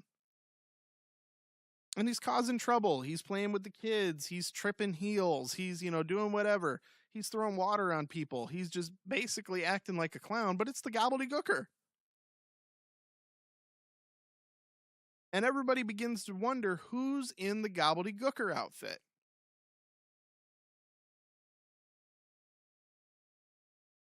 So they book the gooker into a match. Lord.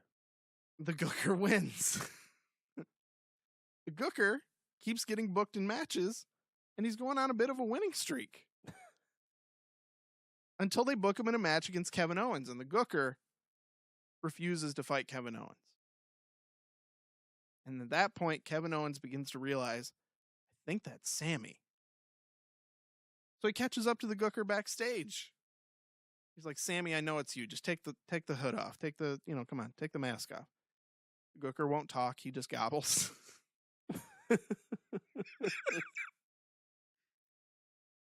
And it's pissing Kevin Owens off, and he's trying to get through to him. Sami, I know it's you. Take off this stupid costume. And he won't do it. So he tries to hurt the gooker, and the gooker fights back, leading to a match at the Royal Rumble between the gooker and Kevin Owens. Leading up to the match, as the gooker's making his way to the ring, Kevin Owens attacks him in the aisleway and begins to beat the shit out of the gobbledygooker. Finally, after 3 pop-up power bombs, he rips the mask off the gobbledygooker, and in the costume is Mike Kanellis, who's been out all this time. And standing in the crowd is Sami Zayn, who's shaking his head. And he's wondering why Kevin Owens would take things this far if he thought that that was Sami in the costume. Sami goes back and he begs for a job to Shane McMahon because he realizes the errors of his ways and he wants to face off against Kevin Owens to show him that there's a better way to handle things. Sometimes you really should be doing the right thing for you and also for others.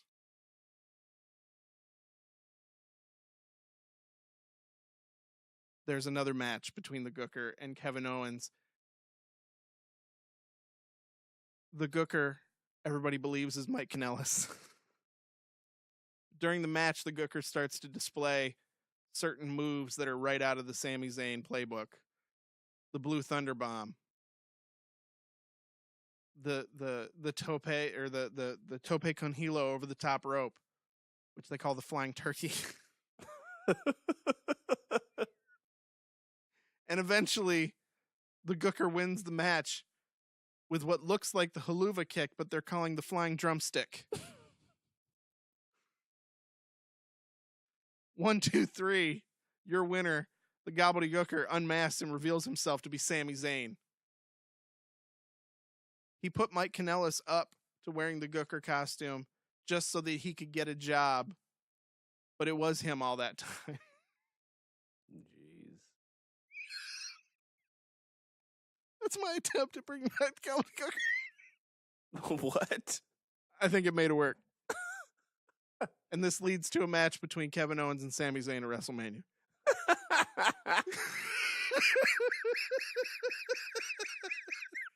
Holy shit. Your thoughts? First of all, it's fucking terrible.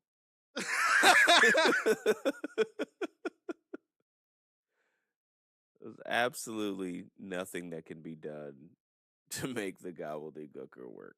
Why do you think I didn't want it in the poll?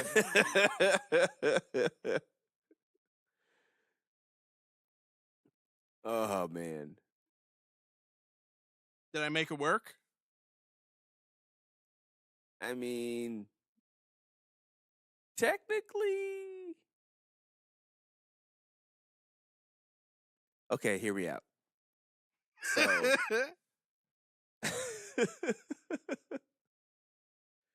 this basically all stems from Sami Zayn fighting a mascot. Yes.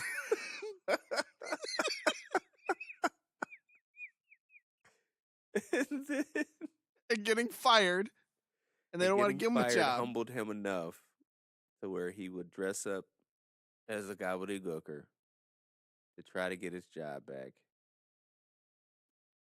only to turn on Kevin Owens again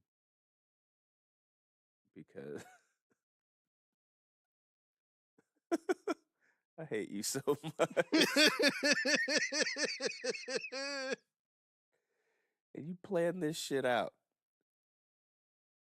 Oh, man. Over the last few hours. Yeah, sure it was. You've been You're pondering welcome. this shit all week, damn it. But at the end of the day, the storyline actually seemed pretty funny. And I'm sad to say, I made it work. Say it. I made it work. you fucking made it work. I made it hate you work. so Made it work. much. Made it work. Yeah. Oh, you are a bastard. Made it work. All right. I can't even. I win. I win. Pick your fucking gimmicks. I win. All right. So my gimmicks for the next Make It Work segment are going to be the superhero from another galaxy, Max Moon. Wow. Like that? Do you remember Max Moon? Dude. He at one point he would fly up the ring steps because he had rockets in his boots. Remember that?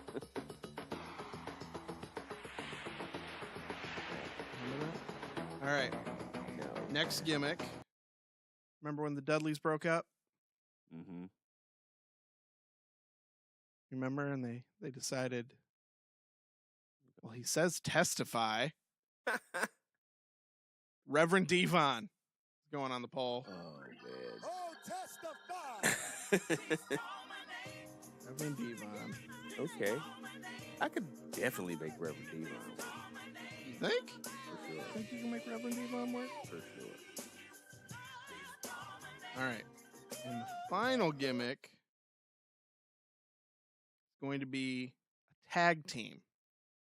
Techno Team 2000.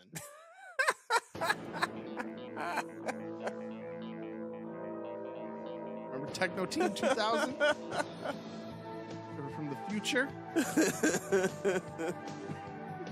Fucking terrible. Techno Team 2000. So your poll. What Cliff is going to have to make it work next week? Max Moon. Please don't vote Max Moon. Reverend Devon. Techno Team 2000. I'm excited. Techno Team. I'm excited. Techno Team 2000.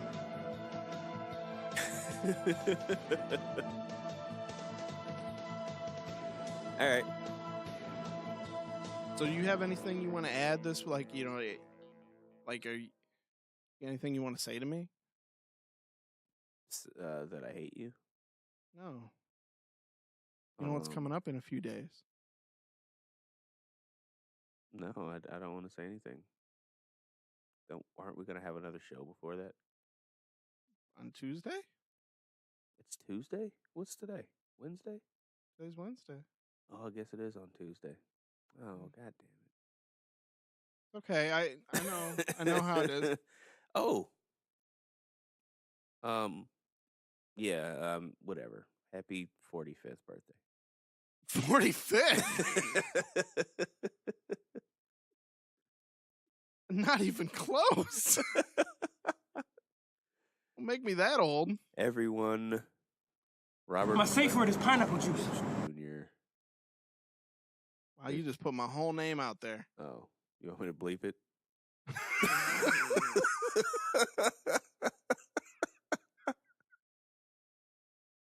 Yes. God damn. I hope I remember. You want to throw my social security out there too? Right. Shit.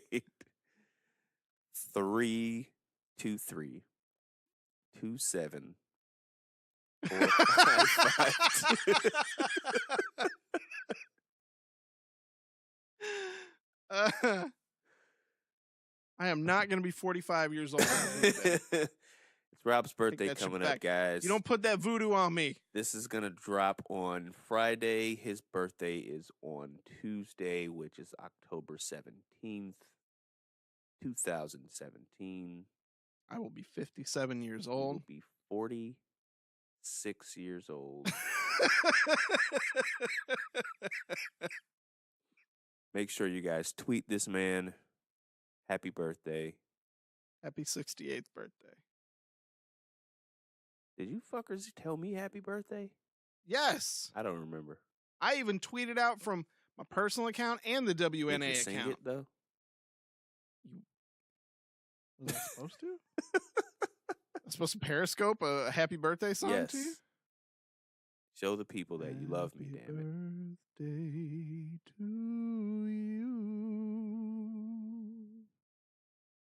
Sweet serenade. Happy birthday to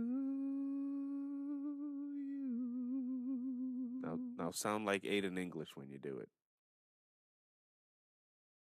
Happy birthday,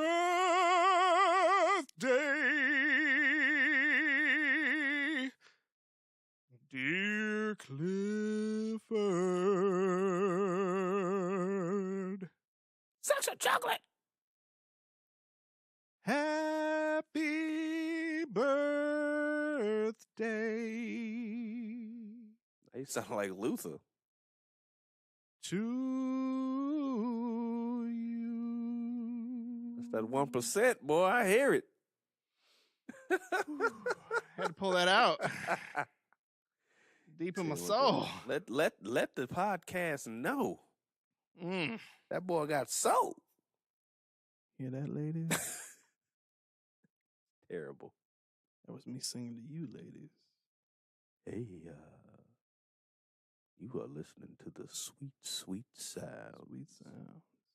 Of Robert and Clifford. Sweet sound. Oh, shit. You know what we didn't talk about? Real quick. What? First of all, WCW. Oh, shit. We didn't pick another one today. Yeah, we didn't. That's 3 weeks in a row. We've waited until the last fucking minute to do a WCW. We need to be more on the ball about this. It is, what time is it?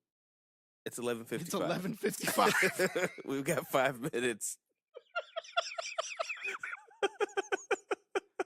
Oh, shit.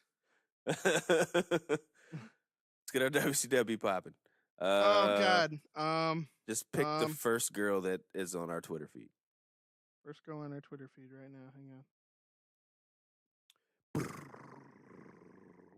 Let's see. How many people here came to see WCW? Rachel. Hey. It's only Rachel. At It's Only Rachel. Hey, It's Only Rachel. With a 0 is our WCW of the week.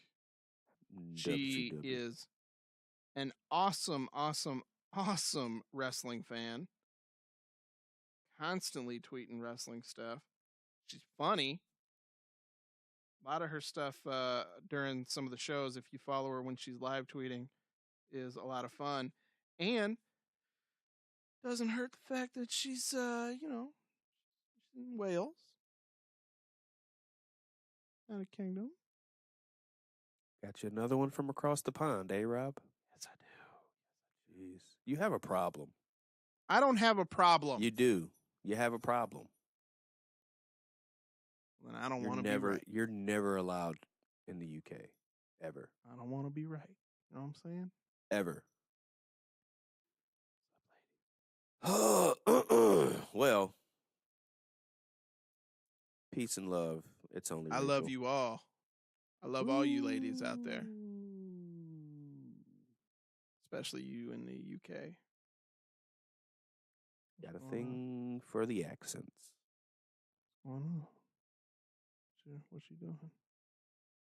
I think Rachel posts like once every 4.5 seconds. It does look like it. So yes, Rachel, you are our WCW of the week. Here it is. Likely going to be going on Twitter early Thursday morning. But hey, it's Wednesday somewhere. So yes, follow us on Twitter at WNA Podcast. Follow me on Twitter at that Rob guy. That is Rob with 2 B's. Cliff, where can they find you on Twitter? You can find me at Cliff Does It All. If you want to email the show, do so at WNApodcast@gmail.com. You can send us questions, topics, whatever you want. Find us on iTunes. Please leave a review, 5 stars if you can. Follow us on Podbean.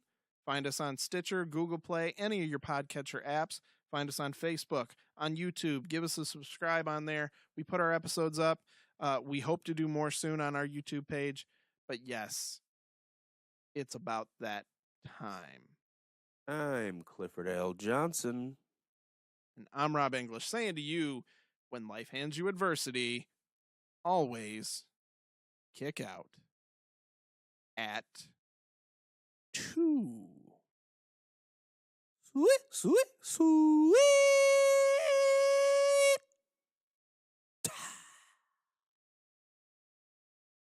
Charge. You just couldn't let one episode go without. I couldn't. It's bastard. a fan favorite. Bye, everybody. Peace.